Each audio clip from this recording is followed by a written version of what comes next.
Welcome to Dev current affairs. आज है 30 सितंबर 2020 और 30 सितंबर 2020 के जितने भी इंपॉर्टेंट क्वेश्चंस बनते हैं सारे हम इस वीडियो में डिस्कस करेंगे और हर क्वेश्चंस के बारे में डिटेल से पढ़ेंगे।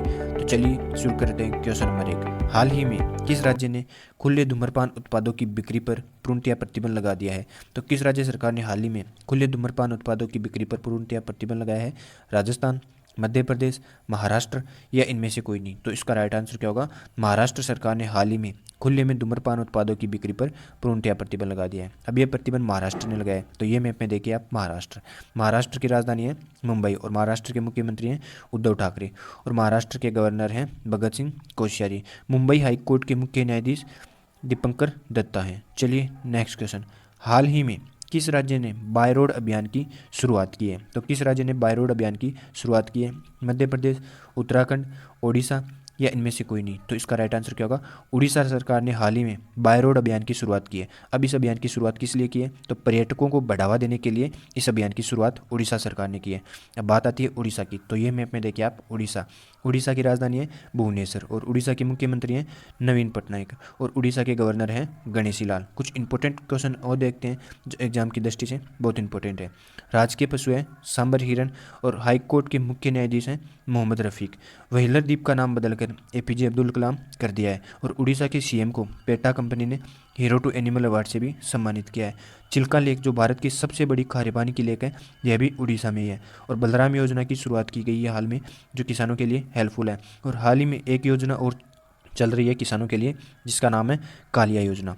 उड़ीसा में रज पर्व और रजा पर्व भी मनाया जाता है। दुर्लभ पीले कलर का कछुआ भी उड़ीसा में ही पाया गया। सबूचा उड़ीसा पहल की शुरुआत भी उड़ीसा में की गई। सतकोशिया टाइगर रिजर्व है और सिमलीपाल नेशनल पार्क भी उड़ीसा में ही है। चलिए नेक्स्ट क्वेश्चन, हाल ही में रसायन और उर्वरक मंत्रालय ने देश में कितने प्लास्टिक पार्क स्थापित करने की मंजूरी दी है? तो रसायन और उर्वरक मंत्रालय ने देश में कितने प्लास्टिक पार्क स्थापित करने की मंजूरी दी है? 10, 5, 9 या इनमें से कोई नहीं? तो इसका राइट आंसर क्या होगा? 10 प्लास्टिक पार्क स्थापित करने की मंजूरी दी है रसायन और उर्वरक मंत्रालय ने। चलिए नेक्स्ट क्वेश्चन, हाल ही में किस बोर्ड ने फेसलेस अपील्स का शुभारंभ किया है? तो किस बोर्ड ने फेसलेस अपील्स का शुभारंभ किया है? केंद्रीय सरकार बोर्ड, केंद्रीय प्रत्यक्ष बोर्ड, उपरोक्त दोनों या इनमें से कोई नहीं? तो इसका राइट आंसर क्या होगा? केंद्रीय प्रत्यक्ष बोर्ड ने हाल ही में फेसलेस अपील्स का शुभारंभ किया है। फेसलेस अपील्स होती क्या है? तो इसका मतलब क्या है? इस अपील के द्वारा किसी भी शख्स के द्वारा दी गई जानकारी अधिकारी को पता नहीं चलेगी, सब कुछ कंप्यूटराइज तय होगा और नई व्यवस्था लागू होने से किसी चहेते के पास अपील को भी नहीं भेजा जा सकेगा। चलिए नेक्स्ट क्वेश्चन, हाल ही में सामाजिक न्याय व अधिकारिता मंत्रालय ने किस राज्य में विश्व स्तरीय दिव्यांग खेल केंद्र की आधारशिला रखी है? तो किस राज्य में विश्व स्तरीय दिव्यांग खेल केंद्र की आधारशिला रखी है? राजस्थान, मध्य प्रदेश, उत्तर प्रदेश या इनमें से कोई नहीं? तो इसका राइट आंसर क्या होगा?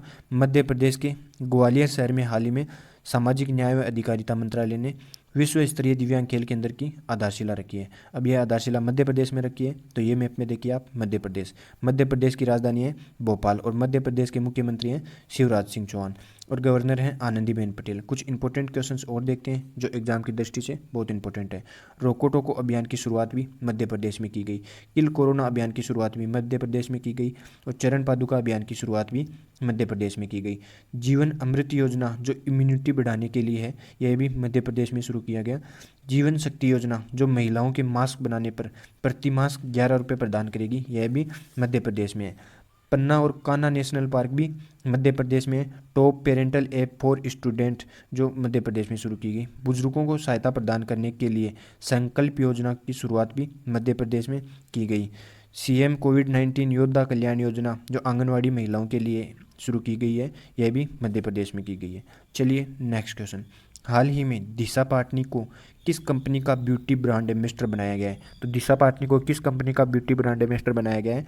मिंत्रा, मारुति सुजुकी, टोयोटो या इनमें से कोई नहीं? तो इसका राइट आंसर क्या होगा? मिंत्रा कंपनी की ब्यूटी ब्रांड एम्बेसडर बनी है हाल ही में दिशा पाटनी। ये है दिशा पाटनी जिसे मिंत्रा कंपनी की ब्यूटी ब्रांड एम्बेसडर बनाया गया है। चलिए नेक्स्ट क्वेश्चन, हाल ही में केंद्र सरकार ने किस राज्य में न्यूट्रिनो वेधशाला स्थापित करने की योजना बनाई है? तो केंद्र सरकार ने किस राज्य में न्यूट्रिनो वेधशाला स्थापित करने की योजना बनाई है? तमिलनाडु, ओडिशा, राजस्थान या इनमें से कोई नहीं? तो इसका राइट आंसर क्या होगा? तमिलनाडु में केंद्र सरकार ने हाल ही में न्यूट्रिनो वेधशाला स्थापित करने की योजना बनाई है।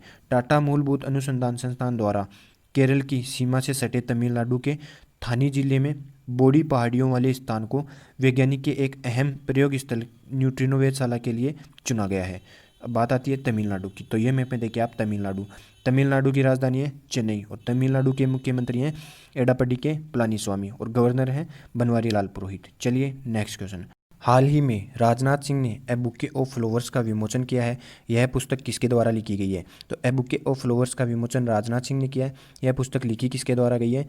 किशननाथ, डॉक्टर कृष्णा सक्सेना, गोविंद राम या इनमें से कोई नहीं। तो इसका राइट आंसर क्या होगा? डॉक्टर कृष्णा सक्सेना के द्वारा ए बुके ऑफ फ्लावर्स बुक लिखी गई है। ये है डॉक्टर कृष्णा सक्सेना, जिसका विमोचन राजनाथ सिंह ने अपने आवास स्थान पे किया है। चलिए नेक्स्ट क्वेश्चन। हाल ही में भारत ने बौद्धिक संपदा अधिकार के क्षेत्र में सहयोग बढ़ाने के लिए किसके साथ समझौता किया है? तो भारत ने बौद्धिक संपदा अधिकार के क्षेत्र में सहयोग बढ़ाने के लिए किसके साथ समझौता किया है?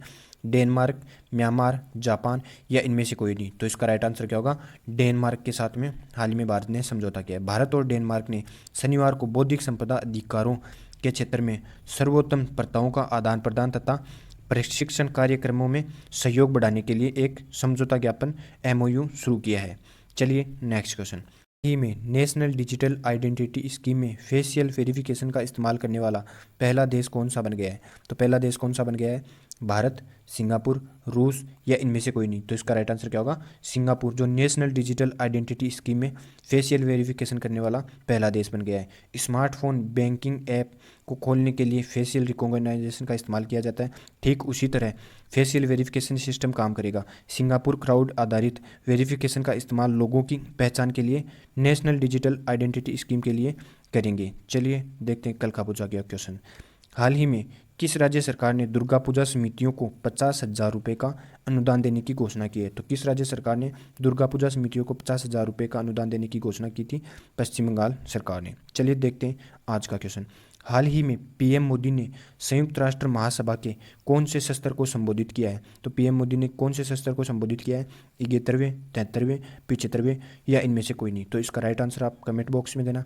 अगर ये वीडियो आपको जरा सा भी हेल्पफुल लगे तो इसे लाइक करना, सब्सक्राइब करना। धन्यवाद।